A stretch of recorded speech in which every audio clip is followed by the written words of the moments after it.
Baik, yang pertama itu di bab 1 dengan materi pengantar administrasi laboratorium pembelajaran biologi. Nah, untuk pertanyaannya yaitu yang pertama, mengapa administrasi laboratorium tidak bisa dipahami hanya sebagai kegiatan pencatatan, tetapi harus dilihat sebagai sistem pendukung pembelajaran biologi? Jawabannya, administrasi laboratorium tidak cukup dipahami sebagai kegiatan mencatat alat, bahan, atau jadwal karena fungsi utamanya jauh lebih luas, yaitu memastikan seluruh kegiatan laboratorium berjalan tertib, aman, dan mendukung tujuan pembelajaran dalam pembelajaran biologi. Laboratorium berfungsi sebagai tempat mahasiswa membuktikan konsep-konsep yang dipelajari di kelas melalui observasi dan eksperimen. Karena itu, administrasi laboratorium harus mampu menghubungkan kebutuhan akademik dengan pengelolaan teknis di lapangan. Jika administrasi hanya berfokus pada dokumen, maka laboratorium mungkin tertata di atas kertas, tetapi belum tentu efektif dalam pelaksanaannya. Sebaliknya, jika administrasi dilihat sebagai sistem, maka semua unsur seperti jadwal, kesiapan alat, ketersediaan bahan, keselamatan kerja, dan pembagian tanggung jawab akan saling terhubung untuk mendukung proses belajar yang bermutu.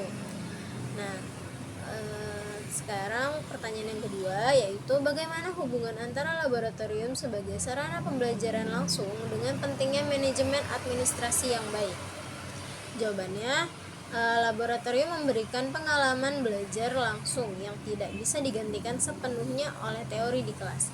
Melalui praktikum, mahasiswa belajar mengamati, mengukur, menganalisis, dan menarik kesimpulan secara ilmiah. Namun, pengalaman belajar itu hanya akan berjalan baik jika administrasi laboratorium mendukungnya.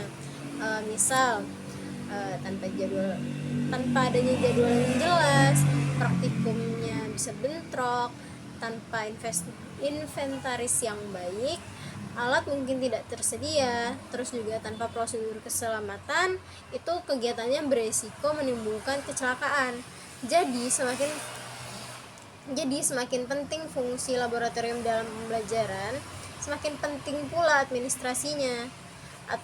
Manajemen administrasi itu yang baik ya, yang baik itu tuh menjamin bahwa pengalaman belajar itu langsung, itu benar-benar memberi manfaat, bukan malah menimbulkan hambatan. Terus yang kedua, di bab 2 dengan materi teori dasar administrasi laboratorium. Pertanyaan yang pertama, mengapa administrasi laboratorium harus dikelola melalui proses perencanaan, pengorganisasian, pelaksanaan, pengendalian, dan evaluasi? Nah, jawabannya itu, administrasi laboratorium itu harus dikelola melalui tahapan tersebut karena laboratorium itu adalah sistem kerja. Nah, karena dia ini sistem kerja, jadi dia itu melibatkan banyak unsur sekaligus. Perencanaan itu dibutuhkan agar kebutuhan seperti alat, bahan, waktu, tenaga kerja dapat diperkirakan sejak awal. Jadi nggak mendadak gitu. Pengorganisasiannya itu diperlukan agar setiap orang mengetahui tugas dan tanggung jawabnya. Pelaksanaan memastikan semua rencana benar-benar dijalankan sesuai prosedur. Pengendalian penting untuk mengawasi apakah pelaksanaan itu berjalan sesuai standar. Nah, habis itu juga dibutuhkan evaluasi untuk menilai kekurangan dan menentukan perbaikan. Jadi, jika evaluasi ini dijalankan, kita bisa tahu, oh, kekurangannya itu yang kegiatan yang sekarang ini kekurangannya ada kayak mungkin salah dalam pengorganisasiannya, pengelompokannya. Nanti bisa diperbaiki di rencana yang kedepannya. Jika salah satu fungsinya ini tidak berjalan, laboratorium itu tuh beresiko mengalami kekacauan kayak bentrok jadwal, alatnya nggak siap, atau penggunaan bahan yang tidak efisien.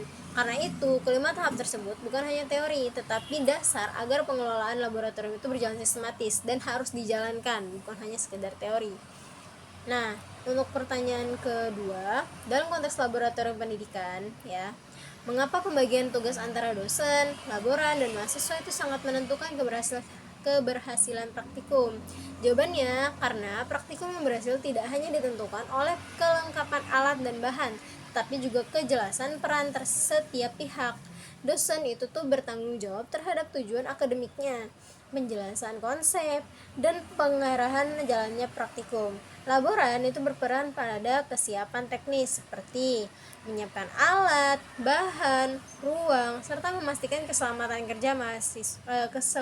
kerja. Mahasiswa bertugas mengikuti prosedur, menggunakan alat dengan benar, dan menjaga ketertiban selama praktikum. Jika pembagian perannya ini nggak jelas, kayak dosennya melimpahkan semuanya kepada laboran, misalkan, itu tuh bakal pekerjaannya itu saling tumpang tindih gitu, atau justru ada bagian penting yang terabaikan. Misal dosennya itu udah siap ngajar, tapi alatnya itu belum disiapkan oleh laboran, atau mahasiswanya itu tidak memahami aturan penggunaan alat. Jadi kebersihan praktikumnya itu sangat bergantung pada koordinasi dan pembagian tugas yang jelas. Baik, di bab 3 itu ada inventarisasi sarana dan prasarana. Pertanyaannya yang pertama, mengapa inventarisasi sarana dan prasarana merupakan dasar penting dalam administrasi laboratorium, bukan sekedar pekerjaan administratif yang rutin? Jawabannya, inventarisasi itu dasar yang penting, soalnya dari sana pengelolaan laboratorium itu mengetahui kondisi nyata fasilitas yang dimiliki. Tanpa inventarisasi, laboratorium itu tidak punya data, karena inventarisasi ini kan gunanya untuk mencatat data kan, mengenai jumlah alatnya, kelayakan barangnya, lokasi penyimpanannya, maupun kebutuhan perawatan. Akibatnya, kegiatan praktikum tuh dapat terganggu karena alat yang dibutuhkan ternyata rusak, hilang, atau nggak cukup. Inventarisasi ini itu tuh buat pengambilan keputusan. Misalkan kapan sih alat itu tuh harus diperbaiki gitu, kayak perawatannya itu tiap berapa lama gitu kan, terus kapan sih bahannya bakal ditambah atau harus diganti, karena kan kita nggak tahu expire kapan kalau nggak ada datanya. Terus juga fasilitas mana yang perlu diperbarui. Jadi inventarisasi ini tuh bukan cuman kayak catat barang, tapi juga sebagai fondasi bagi perencanaan, pengawasan, dan efisiensi pengelolaan laboratorium. Oke, jadi pertanyaan selanjutnya adalah bagaimana pengkodaan, pencatatan kondisi, dan pembaruan data inventarisasi dapat meningkatkan efisiensi dan akuntabilitas laboratorium. Jawabannya itu pengkodaan itu membantu setiap alat memiliki identitas. Jadi itu ada kodenya gitu loh, setiap alatnya itu, oh ini kodenya A nih, A ini tuh menggolongkan apa gitu. Jadi kita tahu nih, A ini nih maksudnya dia nama barangnya apa, masuk golongan apa, terus juga terakhir diperbaikinya kapan gitu. Jadi kodenya itu buat pencatatan kondisi, memungkinkan pengelola itu mengetahui apakah alatnya itu masih layak pakai atau emang harus diperbarui. Apalagi mungkin udah nggak bisa lagi diperbaiki gitu, harus diganti. Nah, pembaruan data secara berkala dari inventarisasi ini memuat informasi yang tetap relevan dan dapat digunakan sebagai dasar pengambilan keputusan. Nah, ketiganya ini tuh meningkatkan efisiensi karena laboran tidak perlu mencatat alat secara acak atau memeriksa ulang satu persatu. Jadi penggunaan inventarisasi ini tuh cukup efektif. Nah, selain itu akuntabilitas juga meningkat karena semua penggunaan, pemindahan, atau kerusakan alat dapat ditelusuri melalui data inventaris. Jadi tuh data inventaris tuh berguna banget. Dengan demikian, pengelolaan laboratorium menjadi lebih tertib, transparan, dan mudah dipertanggungjawabkan. Nah, di bab 4 itu materinya kan pengadaan dan inventarisasi bahan atau alat. Nah, untuk pertanyaan pertama itu mengapa perencanaan pengadaan alat dan bahan harus didasarkan pada analisis kebutuhan, bukan hanya sekedar membeli ulang persediaan yang sudah habis. Nah, jawabannya itu perencanaannya itu perencanaan pengadaan itu harus berbasis analisis kebutuhan. Karena kalau kebutuhan laboratorium itu tidak selalu sama dari waktu ke waktu.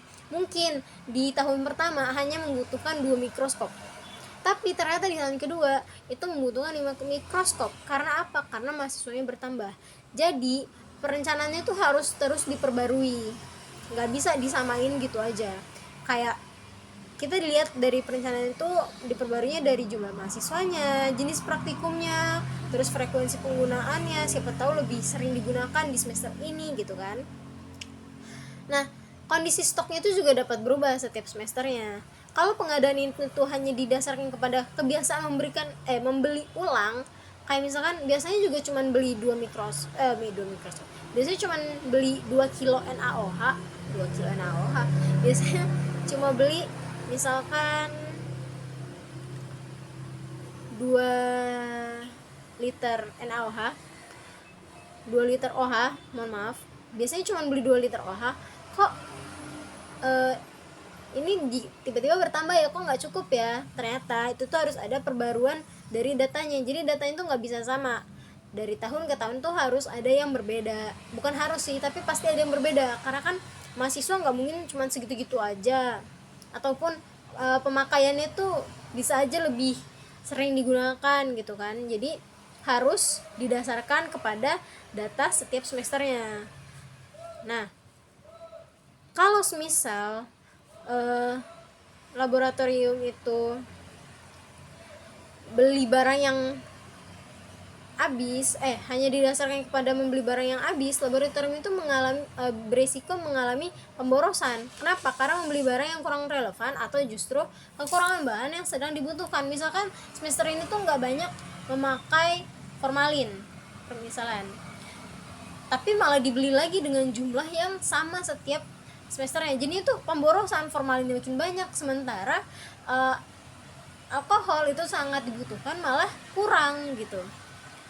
Analisis kebutuhan ini tuh ngebantu lah untuk menentukan jumlah, jenis, mutu, dan waktu pengadaan secara lebih akurat. Dengan begitu, anggaran dapat digunakan lebih efisien dan kegiatan praktikum tetap berjalan lancar. Oke, pertanyaan kedua yaitu pertanyaan ketiga ya. Mengapa tahap penerimaan barang sama pentingnya dengan tahap pembelian dalam manajemen administrasi laboratorium? Jadi, tahap penerimaan barang itu sangat penting karena pada tahap ini kita dapat verifikasi gitu antara barang yang datang dengan barang yang dipesan. Bener gak sih barang yang dipesan tuh segini jumlahnya, bener gak ya? Expiry itu segini. Jadi pembelian yang udah direncanakan dengan baik itu bisa bermasalah kalau barang itu tidak dicek waktu diterima. Nah, bisa aja barangnya tuh kurang, terus spesifikasi nggak sesuai, kualitasnya malah lebih buruk dari sebelumnya, atau ada kerusakan selama pengiriman. Jika hal-hal tersebut itu tidak terdeteksi sejak awal, maka laboratorium akan mengalami masalah saat praktikum. Karena itu, penerimaan barang itu nggak cuman kayak nerima paket beres, enggak, tapi juga tahap quality control gitu loh, kontrol mutunya, menentukan apakah hasilnya itu benar-benar dapat mendukung kebutuhan laboratorium atau enggak. Nah, oke. Pertanyaan selanjutnya yaitu bagaimana sih sistem inventaris setelah barang diterima dapat mempengaruhi keberlanjutan kegiatan praktikum. Nah, bahan yang udah dibeli itu belum otomatis bermanfaat jika tidak masuk ke sistem inventaris yang tertib. Setelah diterima, alat bahan harus dicatat, terus diberikan identitas kayak kode-kode itu, lalu disimpan sesuai prosedur. Apa aja tuh kodenya, kayak diberi nama, label nama, terus ada expire-nya gitu kan, atau berapa lama itu bakalan kadaluarsa, biar stoknya tuh bisa dipantau, terus barangnya itu juga nggak mudah hilang. Nah, terus penggunaan itu bisa dikendaliin. Kalau dari jangka panjang ya, inventaris yang rapi itu membantu laboratorium menggunakan pola pemakaian, memperkirakan kebutuhan berikutnya, dan mencegah kekurangan mendadak saat praktikum.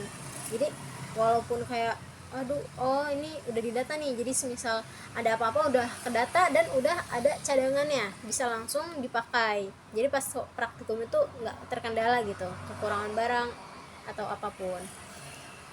Nah, di bab 5 itu materinya manajemen pemeliharaan dan perawatan. Oke, pertanyaan nomor 1 yaitu mengapa pemeliharaan dan kalibrasi alat laboratorium merupakan bagian dari jaminan mutu, bukan hanya upaya menjaga alat tetap awet. Jadi, pemeliharaan dan kalibrasi itu memang membantu memperpanjang umur pakai alat. Tetapi fungsinya itu lebih penting. Yang fungsi lebih penting itu karena menjamin mutu hasil kerja laboratorium. Dalam laboratorium, banyak alat digunakan untuk pengukuran dan pengamatan yang memerlukan ketepatan. Jika alat tidak dirawat atau tidak dikalibrasi, hasilnya itu nggak akan maksimal gitu, nggak akurat. Tentu hal ini tuh berdampak sama kualitas data, pemahaman mahasiswa, bahkan kesimpulan ilmiahnya yang diambil, karena pemeliharaan dan kalibrasinya itu harus dipandang dalam sistem mutu laboratorium, yaitu upaya menjaga keandalan alat sehingga hasil yang diperoleh dapat dipercaya. Jadi nggak akan menimbulkan kebingungan, nggak akan menimbulkan miskonsepsi dan lain sebagainya. Nah, untuk yang pertanyaan kedua di bab 5, apa dampak akademik dan operasional jika laboratorium mengabaikan pemeliharaan preventif?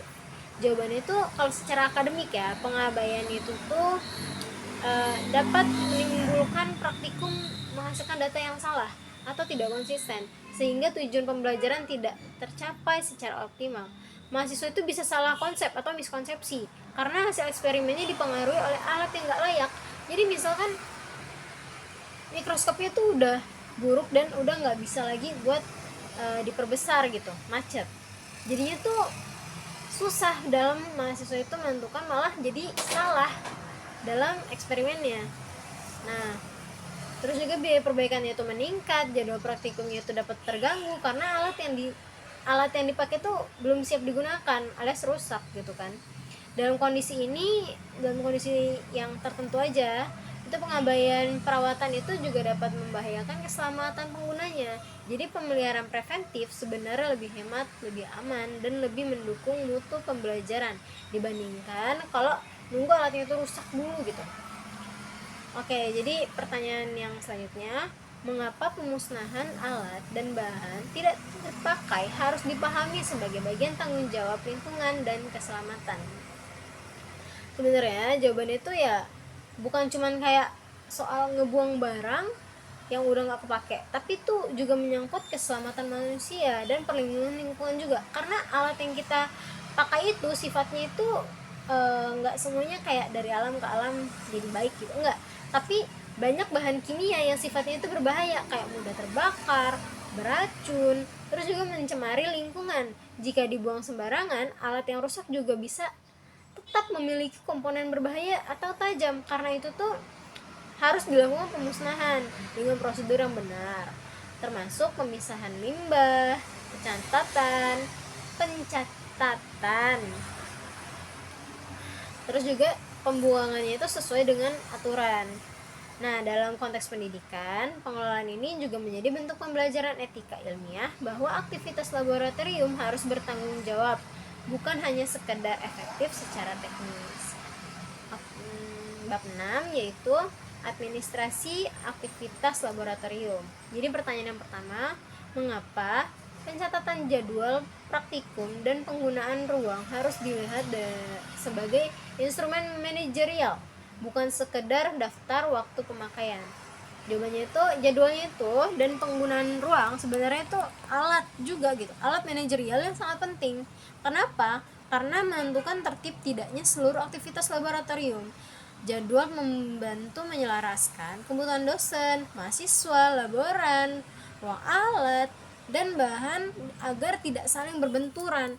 Kalau jadwalnya itu baik, pengelola itu bisa memperkirakan kebutuhan operasional, mengatur beban kerja laboran, dan memastikan setiap kegiatan mendapat fasilitas yang memadai.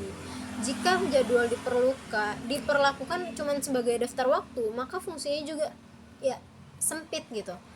Padahal di balik jadwal itu ada proses perencanaan, koordinasi, dan efisiensi pemanfaatan fasilitas. Lalu pertanyaan selanjutnya yaitu, mengapa sistem peminjaman dan pengembalian alat harus dibuat rinci dan terdokumentasi? Kenapa? Ya karena alat laboratorium itu aset yang harus dijaga, harganya juga nggak murah, kondisi dan keberadaannya, dokumentasi yang lengkap kayak identitas peminjam, waktu penggunaan, kondisi alat yang sebelum dipakai dan setelah dipakai, membantu pengelola memantau tanggung jawab pengguna. Sistem ini tuh juga mencegah kehilangan, penyalahgunaan, dan kerusakan yang tidak tercatat. Selain itu,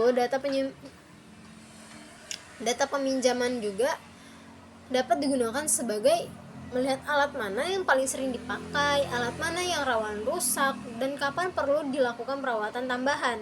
Jadi dokumentasi peminjaman tuh bukan cuma sekedar formalitas kayak unboxing doang, itu bukan, tapi juga bagian dari kontrol administrasi dan pengelolaan aset. Baik, pertanyaan ketiga yaitu bagaimana logbook, penggunaan bahan dan alat dapat mendukung pengambilan keputusan dalam manajemen laboratorium. Jawabannya itu karena logbook itu memberikan data yang aktual mengenai siapa yang menggunakan alat atau bahannya, kapan digunakannya, dan kegiatan apa dan dalam jumlah berapa. Kegiatan ini tuh data ini tuh penting soalnya bisa dijadiin dasar evaluasi penggunaan fasilitas laboratorium dari logbook. Pengelola itu bisa tahu gitu pola konsumsi bahan, tingkat intensitas penggunaan alat, atau kayak seberapa sering alat itu dipakai, terus juga kebutuhan pengadaan berikutnya, terus juga bisa menganalisis pemborosan. Nah, logbook itu juga bisa membantu ketika terjadi masalah. Misalnya tuh gimana? Misalnya alatnya rusak, cepat habis, terus juga karena riwayat pemakaiannya dapat ditelusuri. Jadi logbook itu bisa sebagai catatan, tetapi juga bisa sebagai sumber informasi untuk pengendalian dan perencanaan. Gitu. Oke, di bab selanjutnya itu bab 7, bab terakhir. Materinya itu dokumentasi dan laporan. Nah, pertanyaan yang pertama itu tuh mengapa sih dokumentasi dan laporan merupakan bagian penting dari budaya kerja laboratorium yang profesional? Jawabannya ya karena dengan adanya si dokumentasi dan laporan itu tuh bisa menunjukkan bahwa setiap kegiatan laboratorium itu dilakukan secaranya tertib atau tidak gitu kan, transparan dan dapat dipertanggungjawabkan. Dalam budaya kerja profesional, kan tadi ngomongnya profesional ya, pekerjaan yang baik itu nggak cukup cuma dilakukan, tapi juga harus tercatat dengan benar. Surat menyuratnya, laporannya, SOP, dan arsip menjadi bukti bahwa laboratorium memiliki sistem kerja yang jelas. Dokumen-dokumen tersebut juga mempermudah koordinasi, evaluasi, audit, dan pelacakan apabila di kemudian hari muncul masalah. Jadi, dokumentasi bukan cuma beban tambahan, enggak, tapi ciri bahwa laboratorium itu dikelola secara baik dan benar, secara profesional dan serius. Nah, untuk pertanyaan kedua yaitu mengapa SOP sangat penting dalam menjaga konsistensi mutu dan keselamatan di laboratorium. Jawabannya, SOP itu penting. Kenapa? Karena dia itu bisa menjadi panduan baku yang menjelaskan langkah kerja secara jelas dan beragam. Dengan adanya SOP, setiap pengguna laboratorium itu dapat punya acuan gitu loh, yang sama. Jadi semuanya itu rata, nggak yang kayak misinformasi gitu, enggak. Mereka bisa sama rata karena ada SOP yang sama untuk seluruhnya.